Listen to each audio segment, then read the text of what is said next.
fine now. Okay, let's meet you. What's your name and your designation? My name is Dr. Obianma Onya'S. I'm the Deputy CMA in charge of NHIS and Cervical. I'm a Chief Consultant Family Physician and a Board Certified Lifestyle Medicine Physician, certified by the International Board of Lifestyle Medicine. Okay. It's a pleasure. Pleasure is mine. Okay.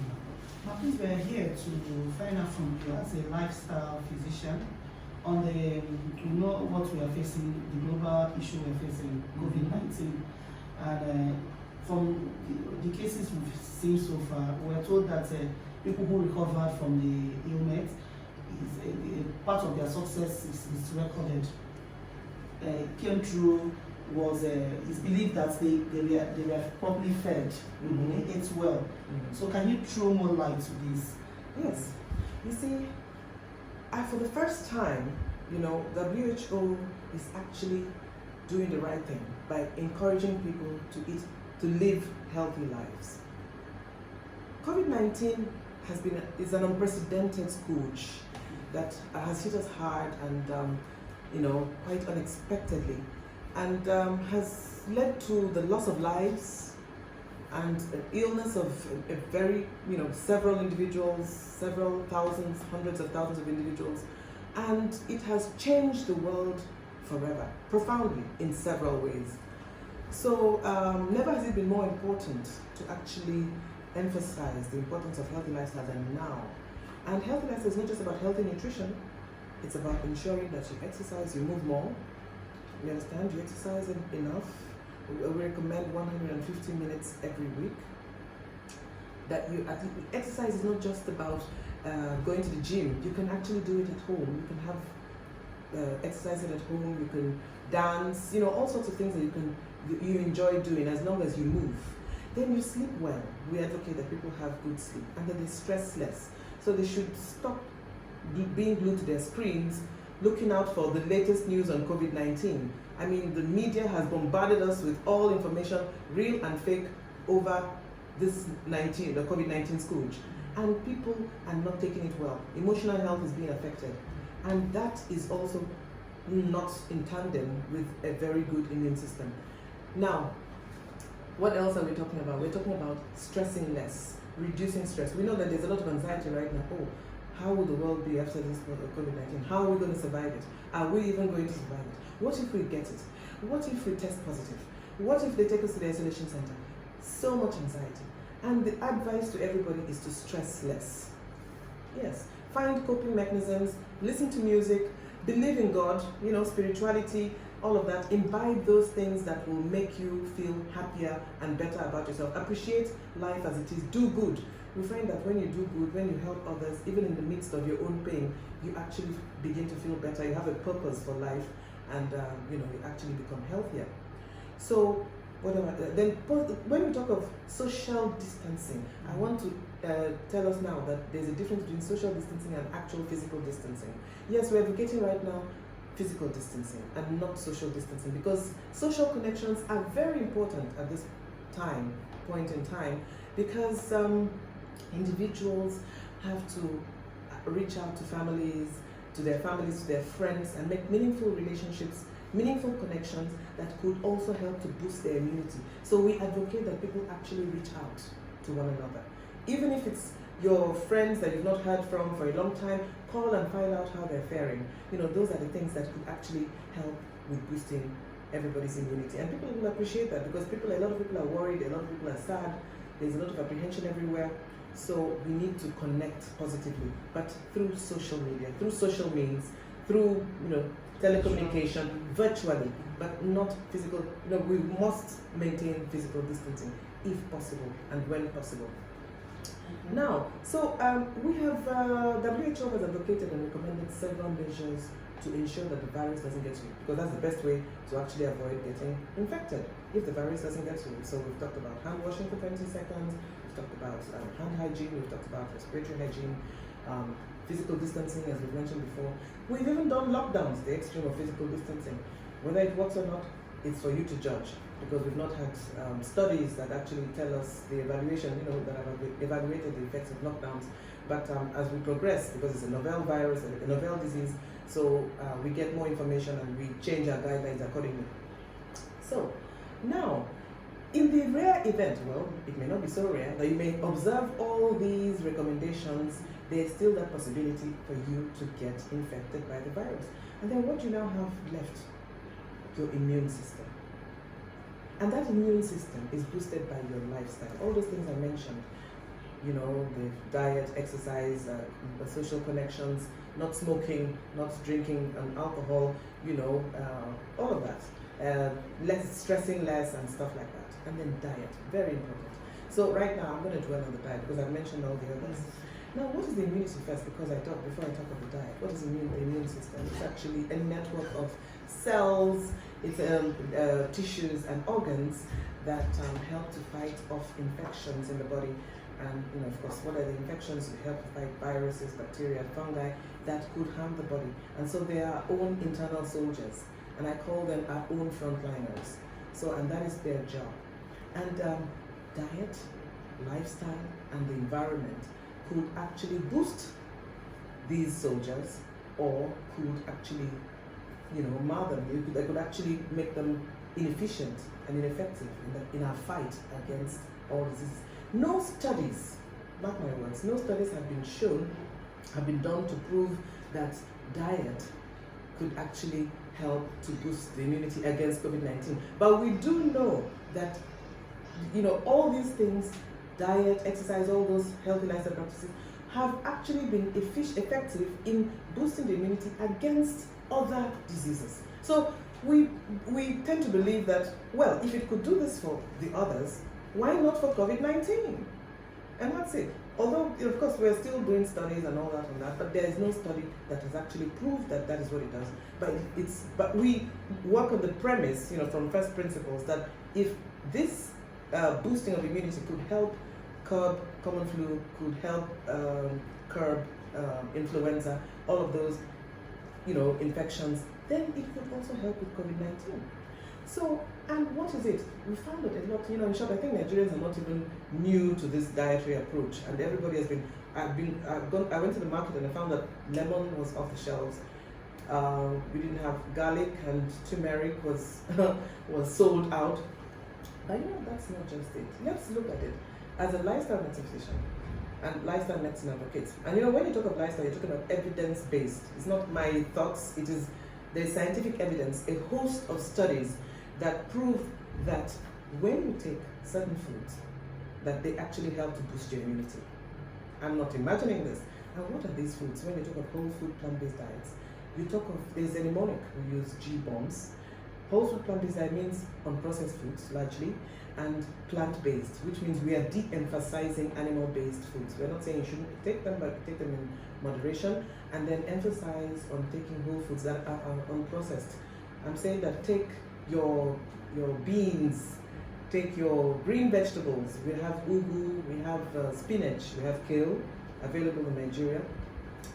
We have beans. You know, why are we interested in the greens? Because the greens are an excellent source of folate and calcium, which are, you know, important aspects that boost immunity, and of course antioxidants. Then we also emphasize the take of beans. Beans should be our staple. Why do we talk about beans? Because they have a host of critical micronutrients, you know, calcium, folate, magnesium, vitamin B. And then also, they are very rich in fiber, which is very important for gut health. There's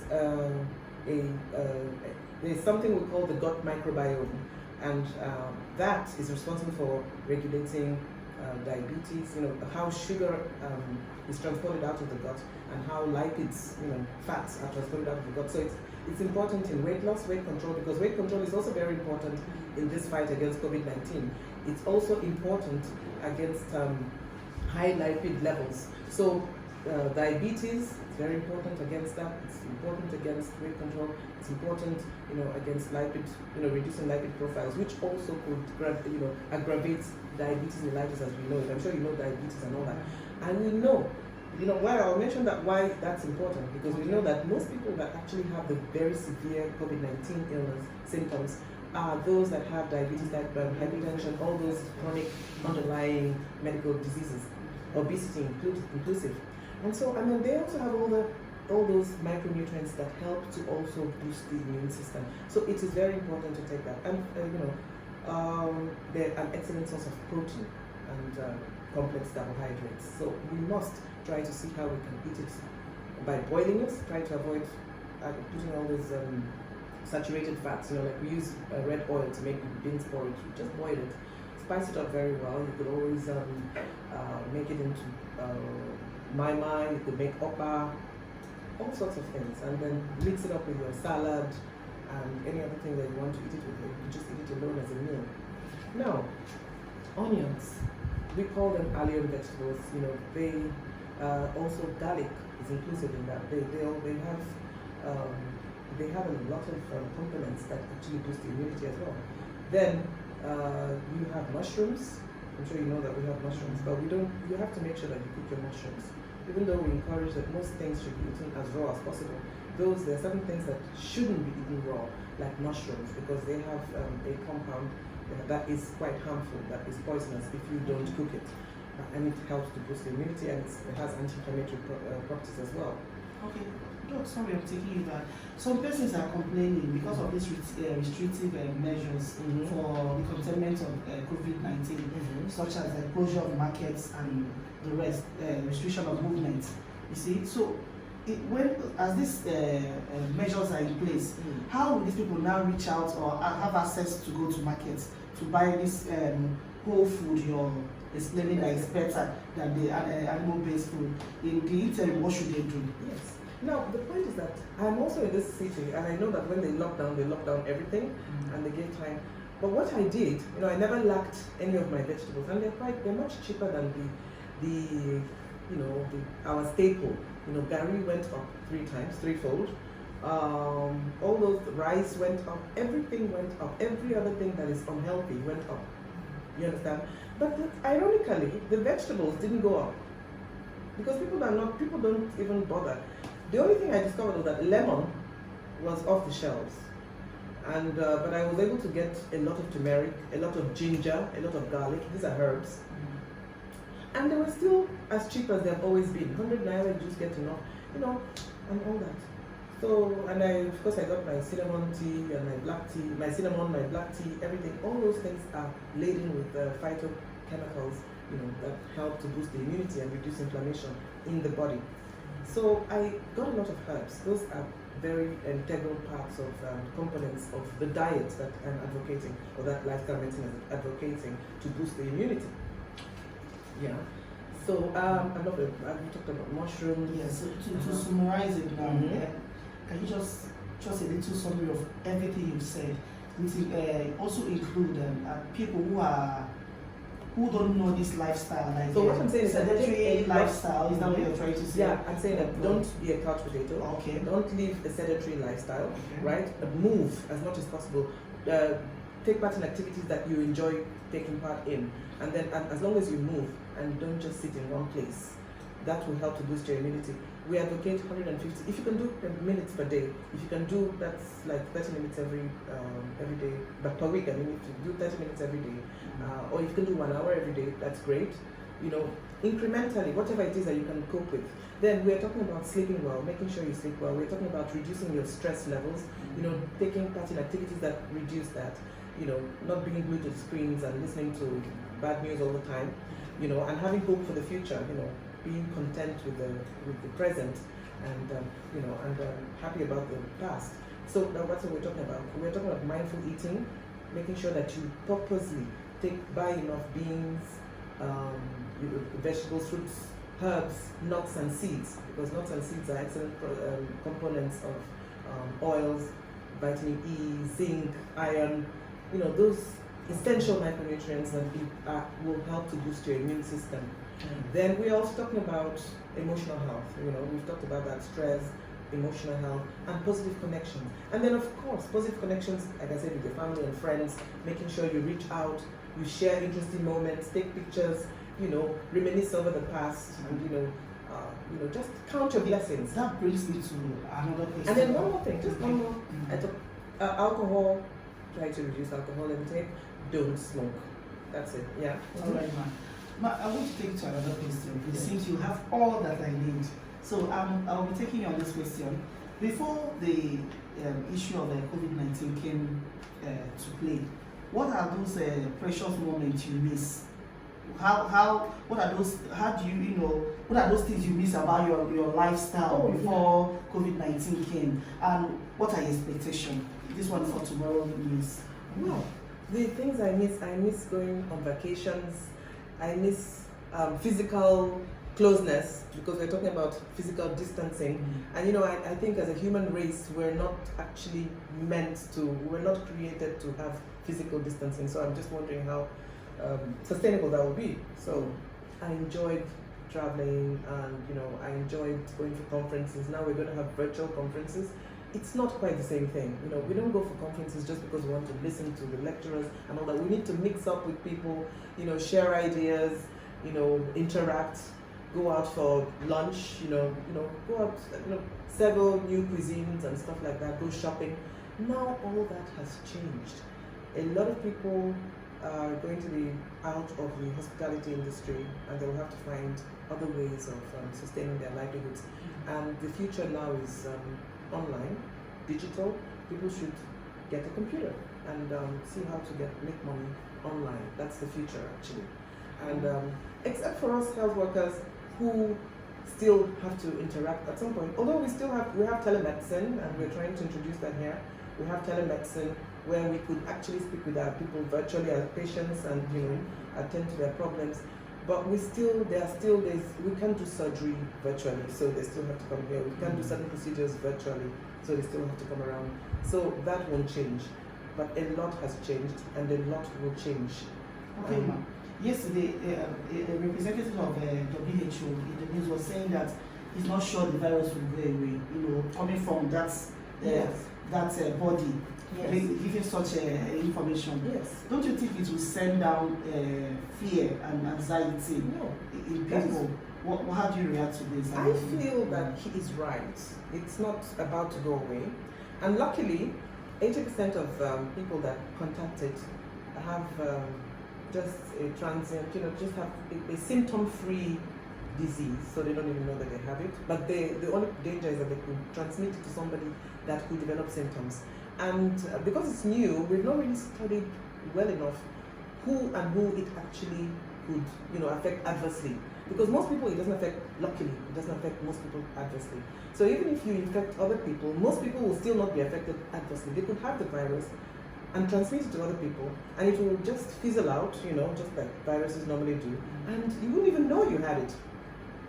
But then the danger is in those that have those diabetes, hypertension, which incidentally could have been prevented and treated with these lifestyle measures that I've outlined earlier on, who are going to be prone to this COVID-19 disease, the severe form of it, and possibly death. So that is where the danger lies. And previously they had advocated that those that are prone should be separated from those that are hale and hearty, the younger generation and all that are free of chronic diseases. But it's not really very feasible in our climes.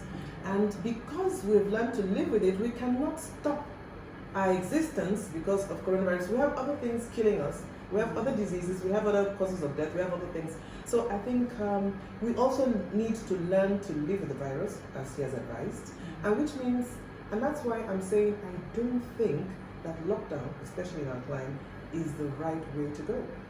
I think we should emphasize the wearing of face masks in public places. This is not a public place, and so that's why I'm not wearing it. This is my office. And but when I get out of here, I'm going to be wearing a face mask. Thank you very much. And not just face mask. We're talking about, of course, the normal hand hygiene. I think government should just institute a lot of measures to ensure that people have pipe-borne water.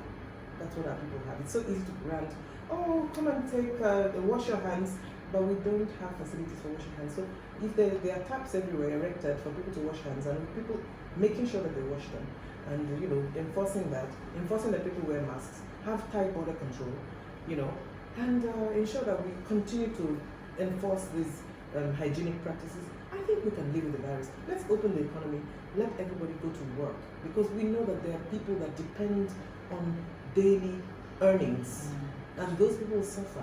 And if they don't have the money to even buy this food stuff that we just outlined, they, that will even reduce their immune reaction, their immunity, and make them even prone to the virus in the first place. So it's important for us to balance things, and from the point of view of how to live with the virus. Now that we know it's our new reality, so we need to do that. The only thing I miss right now is that when you wear face masks, I will not be able to identify who you are, how you look, whether you are smiling or you're frowning or you're doing so anything you're doing, I won't be able to know. I will not be able to see your expression and admire your beautiful makeup and your beautiful features, because you're all covered up. I think that's the major thing I'm going to be missing. But I think, well, that's the way it is. That's fine. Thank you very, very much. Doc, you finished all for me. Thank you very much. I appreciate it. God bless. Yeah. Thank you. That will be all.